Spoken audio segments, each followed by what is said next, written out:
Hi, my name is Harry Fine. I'm a paralegal. I'm an educator. I'm also a former adjudicator of the Landlord-Tenant Board. I probably do more teaching than anybody else in the field about Ontario residential tenancy law. I have a series of 8 different webinars you can purchase to learn to become an expert and stay out of trouble at the Landlord-Tenant Board. But this webinar is a free, short webinar that gives you some tips about how to raise the rent properly and asks you the question, is your current rent legal? I'm going to look at the system of raising the rent in Ontario that 95% of landlords use. That is to give the tenant the notice of rent increase with a 90-day notice of that increase, etc. So let's start looking at the system and how it works. Is your rent legal? Well, is your tenant's rent legal? You'd like to know, you'd like it to be legal because it can be big trouble for you if it's not legal. You can owe the tenant a lot of money, and the rent might not be what you think it is going forward. There's really only one way to raise the rent other than things like having an above guideline application at the Landlord-Tenant Board, which takes a hearing and proof of extensive renovation or big increases in costs of utilities, of realty taxes. The other way to raise the rent, the only other way really to raise the rent, is to serve the tenant a notice, and it takes 5 steps, and if you don't do it right, you could be in some big trouble. How do you raise the rent? Well, you have to give them 90 days notice of the rent increase. If you're short by a day, late by even 1 day, the notice is invalid. The increase is invalid, and you must reserve it.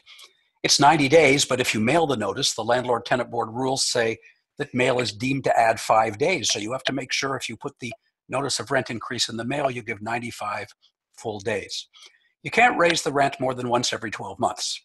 That's 12 months since the last increase or 12 months since the tenant first moved in.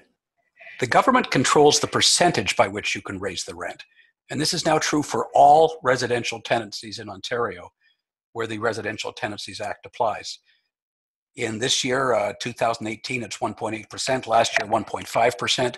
Next year, it's expected to be somewhere just under 2%. And there are no exceptions unless you filed an above guideline application and had a hearing and got permission. The only way you can raise the rent and have the rent increase be legal and have the rent be legal is to use the Landlord and Tenant Board approved form, the N1 Notice of Rent Increase. And finally, the 5th and last condition is that the date on which the rent goes up in the notice has to be the first day of a rental period. So if the tenant pays rent the first day of the month, the notice of rent increase would have an effective date of the first of the month. For instance, today is May 28th. So if we look 90 days to the future, June 28th, July 28th, August 28th, September 1st would be the first day that I could increase a tenant's rent, assuming that will have been 12 months since the last increase, assuming I use the right form, and assuming that he or she pays rent the first day of each month. If a tenant paid rent the 15th day of each month, then the 15th is the date that must be on the notice of rent increase, the date that the rent goes up. The Residential Tenancies Act says that a notice of rent increase is required in order to properly raise rent. The only way a landlord can take an increase is if a proper notice has been served. And if it isn't, the landlord has to serve a new notice. If you haven't been using a proper N1 notice of rent increase, you're in big trouble. And I've seen it again and again. I do so much teaching, and I'm shocked to see how many landlords don't know about the notice of rent increase. It's all because of the sad story of Price versus Turnbull's Grove. That's a court case that started at the Landlord-Tenant Board where the tenant wasn't paying their rent, but the landlord hadn't been serving proper notices of rent increase. And the Landlord-Tenant Board decided that the rent was illegal, and they dismissed the application, even though the landlord had been serving proper notices the last 2 years. It was appealed by the landlord to the Ontario Divisional Court. They found that the RTA, particularly Section 136, saved the landlord and that the rent was legal, and they ordered the tenant be evicted. But then before the eviction, the tenant filed an appeal to the Ontario Court of Appeal, the highest court in the province. And the Court of Appeal reversed the Divisional Court. They reinstated the decision of the Landlord-Tenant Board. They said that even if the landlord had served proper notices in the last couple of years, any earlier absence of proper serving of notices of rent increase, either no notice or no 90 days, would invalidate the rent and invalidate all future increases. Section 136 of the Act was supposed to save the landlord. It's pretty straightforward. It says that rent charged 1 or more years earlier, or an increase taken more than 1 year ago, is deemed to be lawful, unless during that 1 year the tenant has made an application about the lawfulness of the rent or of the increase. It's pretty clear, pretty easy to read.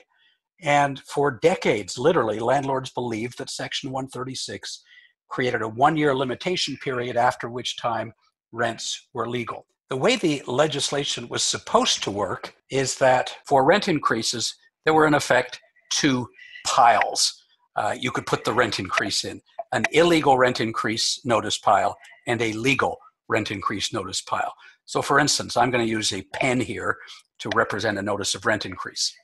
I increase the tenant's rent without a board-approved form. It goes into this pile, the illegal pile. But a year later, if the tenant hasn't complained, it gets moved to the legal pile. And the next year, I give the tenant, fortunately I have lots of pens, another notice of rent increase. It's in the illegal pile, but no problem. If a year goes by, it's deemed to be legal. And the next year, the same thing happens. I give the tenant an illegal increase. After a year, it's deemed to be legal. That's the way that the statute was supposed to work. That's what Section 136 says. But the statute says something else, and it's somewhat contradictory.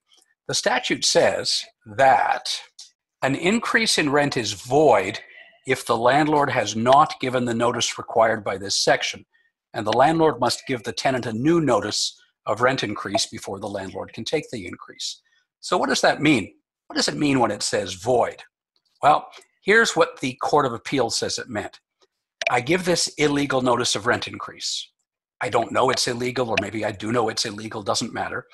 The tenant doesn't complain. The tenant doesn't file an application, and a year passes.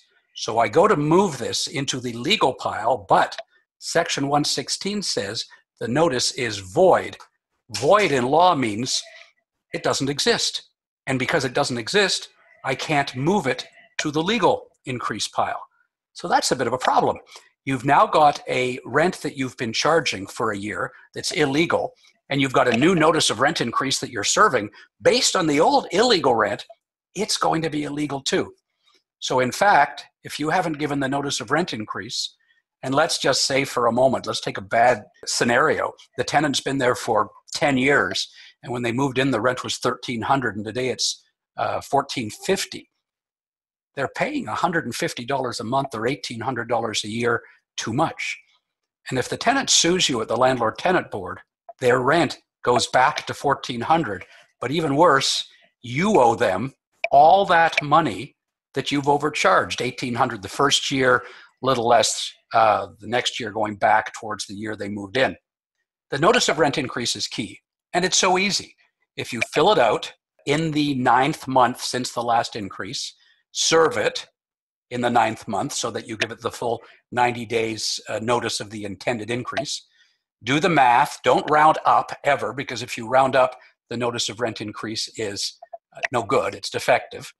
You simply show the increase, which back in 2012 was 3.1%. The rent is going up $40.30 on February 1st to $1,340.30.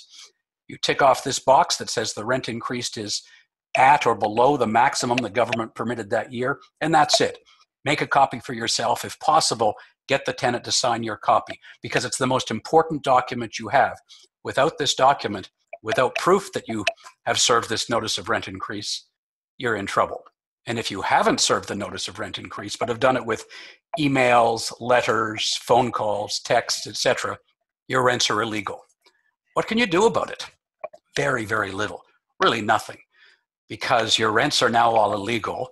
If you started giving a proper N1 notice of rent increase, your tenant might say, boy, why am I getting this?